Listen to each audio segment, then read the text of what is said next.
7 మండలాలకు సంబంధించి ఏదైతే ప్రాంతాన్ని ఆంధ్రప్రదేశ్ రాష్ట్రంలో కలుపుతున్నారో దీనికి సంబంధించి గతంలో ఫిబ్రవరిలో తెలంగాణ బిల్లు వచ్చిన సందర్భంగా రాజ్యసభలో పూర్తి స్థాయిలో చర్చ జరిగింది అధ్యక్ష. ఆనాడు పెద్దలు ముఖ్యమంత్రి గారు లోక్సభలో సభ్యులు లోక్సభలో బిల్లు వచ్చినప్పుడు దాని మీద చర్చ జరగలేదు. రాజ్యసభకి వెళ్ళిన తర్వాత అక్కడ విస్తృత స్థాయిలో చర్చ జరిగింది అధ్యక్ష.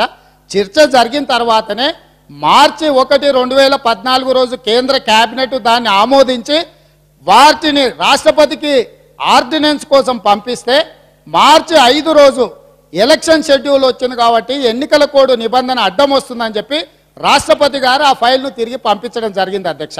ఆ పెండింగ్ ఉన్న ఫైల్నే ఏదైతే రాజ్యసభలో రాష్ట్రాల విభజన అనేది కేంద్ర ప్రభుత్వము పార్లమెంటు పరిధిలోది ఆర్టికల్ 3 ప్రకారము రాజ్యసభలో కానీ లోక్సభలో కానీ చర్చ జరిగిన తర్వాతనే రాష్ట్రాల పునర్వ్యవస్థీకరణ కానీ బౌండరీలు మార్చడం కానీ ఇక్కడ ప్రాంతాన్ని అక్కడ కలపడం కానీ అక్కడిది ఇక్కడ కలపడం కానీ అది లోక్సభ రాజ్యసభ పరిధిలో అంశం అధ్యక్ష. ఈ అంశానికి సంబంధించి పూర్తి స్థాయిలో రాజ్యసభలో చర్చ జరిగిన తర్వాత ప్రధానమంత్రి గారు రాజ్యసభ ద్వారా ఈ దేశానికి ఒక అష్యూరెన్స్ ఇచ్చి ఆ రోజు మాట్లాడినరు. ఆ రోజు ఈనాటి ముఖ్యమంత్రి గారు ఆ రోజు లోక్సభలో సభ్యులు ఆ రోజు వ్యతిరేకించలేదు అధ్యక్ష. మేమేమడుగుతున్నామంటే ఆ ప్రాంతానికి సంబంధించిన పార్టీ జాతీయ పార్టీలు ఉన్నప్పుడు ఇప్పుడు కావేరీ జల వివాదం ఉంది.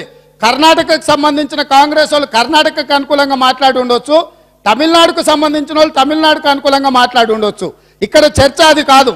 ఇక్కడ ప్రాంతాన్ని రాజ్యసభలో చర్చ జరిగినప్పుడు రాజ్యసభ ఆమోదం పొందిన తర్వాతనే కేంద్ర కేబినెట్ ఆమోదం పొందిన తర్వాతనే రాష్ట్రపతికి పంపించిన ఫైల్ను తిరిగి రాష్ట్రపతి గారు వెనక్కి పంపించిన ఫైల్ను నరేంద్ర మోడీ గారు ప్రధానమంత్రి అయిన తర్వాత ఆర్డినెన్స్ ద్వారా కేబినెట్లో అప్రూవల్ చేసి ఆర్డినెన్స్ ఇచ్చింది అధ్యక్ష. ఈరోజు చర్చ శాసనసభలో మనం అందరం కూడా కూర్చొని ఖమ్మం జిల్లాకు సంబంధించిన దాని మీద తెలంగాణ శాసనసభ ఏకగ్రీవమైన ఒకే అభిప్రాయంతో ఉన్నది. ఆ తీర్మానం చేద్దాము అంటే 14 తారీఖు రోజు తీర్మానం చేద్దామని తమరి నాయకత్వంలో బీఏసీ జరిగినప్పుడు ముఖ్యమంత్రి గారు మేమందరం కూడా పాల్గొన్నాం. ఆ రోజు చర్చించి తీర్మానం చేద్దామని మనం అనుకున్నాం అధ్యక్ష. కానీ సందర్భం వచ్చింది కదా అని ప్రభుత్వము ఒక రాజకీయ పార్టీ మీదనో ఒక సభ్యుల మీదనో ఒత్తిడి తీసుకొచ్చే విధంగానో రాజకీయ ప్రయోజనం పొందే విధంగానో మాట్లాడితే మా పార్టీలకు కూడా మేము కూడా మాట్లాడగలుగుతాం అధ్యక్ష, ఆరోపణలు కూడా చేయగలుగుతాం. కానీ మొట్టమొదటి తెలంగాణ శాసనసభ ఏర్పడ్డది కాబట్టి కొంత సంవయనంతో ఈ సభలో తెలంగాణ శాసనసభ సమస్యల ప్రాతిపదికన చర్చిస్తుంది, తెలంగాణ ప్రజల సమస్యలను పరిష్కరిస్తుందని ప్రజలకందరికీ కూడా ఒక నమ్మకాన్ని విశ్వాసాన్ని కల్పించడానికి స్పీకర్ విషయంలో కానీ డిప్యూటీ స్పీకర్ విషయంలో కానీ శాసనసభ వ్యవహారాలలో కానీ తెలుగుదేశం పార్టీ సహకరిస్తుంది. అంతే తప్ప రాజకీయపరమైన ఆరోపణల నేపథ్యంలో అలాంటి ఆలోచన పెట్టుకొని ముందుకొస్తే మాత్రం ప్రభుత్వం మొదటి రోజు నుంచే చర్చల సందర్భంగా ఖచ్చితంగా సభ నడుపుకోవడానికి కూడా కష్టమవుతుంది అధ్యక్ష. మనందరం కలిసి ఇక్కడ ఉన్నది సభ్యులుగా పంపించింది సమస్యకు పరిష్కారం చూపించడానికి.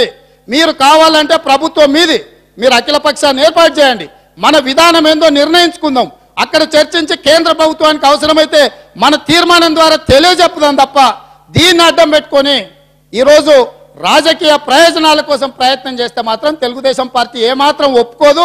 కాబట్టి దయచేసి ఇప్పటికైనా తమరి ద్వారా ఈ రాష్ట్ర ముఖ్యమంత్రి గారికి విజ్ఞప్తి చేస్తున్న అధ్యక్ష, మీరు తెలంగాణ ప్రాంతానికి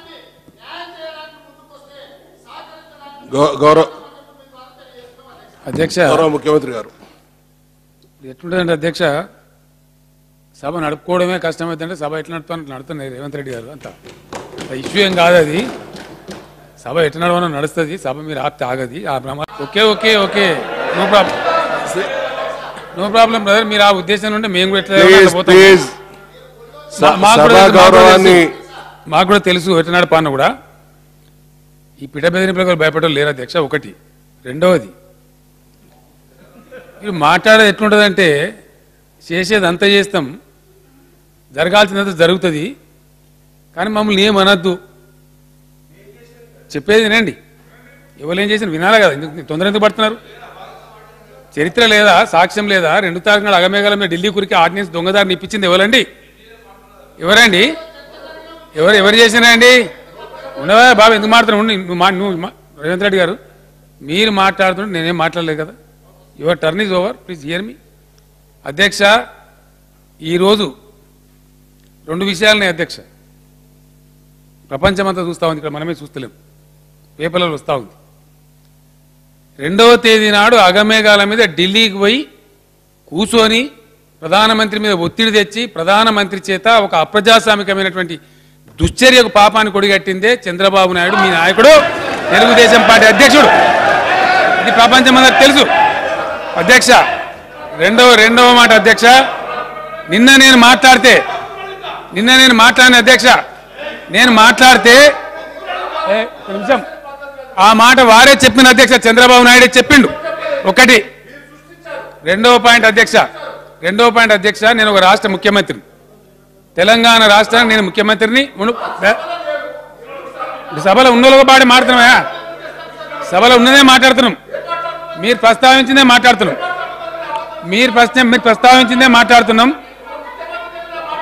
అధ్యక్ష, నేను ఉండమ్మా అధ్యక్ష, నేను తెలంగాణ రాష్ట్ర ముఖ్యమంత్రిగా ఆ రోజు యూపీఏ క్యాబినెట్ ఆర్డినెన్స్ ఇవ్వమని ప్రణబ్ ముఖర్జీ గారికి పంపిస్తే రాష్ట్ర బంద్ కాలిచ్చింది నేను అధ్యక్ష, బంద్ పాటించిన అధ్యక్ష రోజు.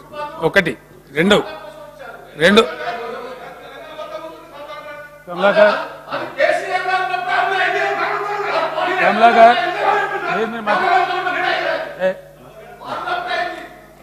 అధ్యక్ష, మేము బంద్ కాలిచ్చినాం ఆ రోజు, దాంతోనే అది వెనుకకు పోయింది.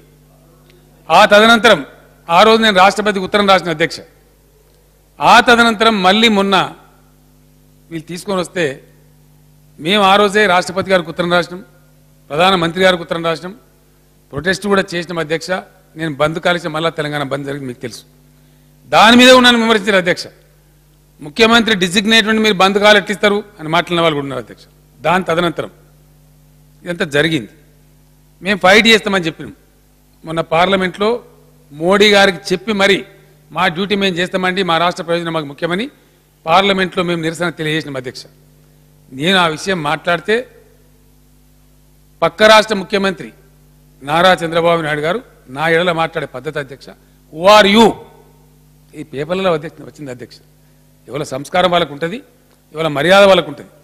నేను ఒక ముఖ్యమంత్రిని లెక్క పెట్టకుండా హూ ఆర్ యూ ఎలక్ట్రానిక్ మీడియాలో వచ్చింది అధ్యక్ష, ప్రింట్ మీడియాలో వచ్చింది, అవన్నీ ప్రింట్ అయి ఉన్నాయి. ఇప్పుడు నేను అనేది ఒకటే అధ్యక్ష, ఒక పార్టీలో ఉన్నవాళ్ళు డ్యూయల్ పాలసీ కలిగి ఉండరాదు అధ్యక్ష. ఒక పార్టీకి ఒక పాలసీ ఉంటుంది, 2 పాలసీలు ఉండయి. ఒక పార్టీకి ఒక సిద్ధాంతం ఉంటుంది, 2 సిద్ధాంతాలు ఉండయి. తాటి వెంకటేశ్వర గారు మాట్లాడితే మీ పార్టీకి ఇక్కడ సభ్యత్వం ఉంది, అక్కడ సభ్యత్వం ఉంది, ఇక్కడ ప్రాతినిధ్యం ఉంది, అక్కడ ప్రాతినిధ్యం ఉంది, మీరు 2 నాలుగాల ధోరణిగా మాట్లాడకండి, పార్టీగా మీ వైఖరితో స్పష్టం చేయించండి మీ అధ్యక్షుల వారితో నేను చెప్పిన అధ్యక్ష. అదే మాట తెలుగుదేశం వాళ్ళకు కూడా చెప్తున్నాం.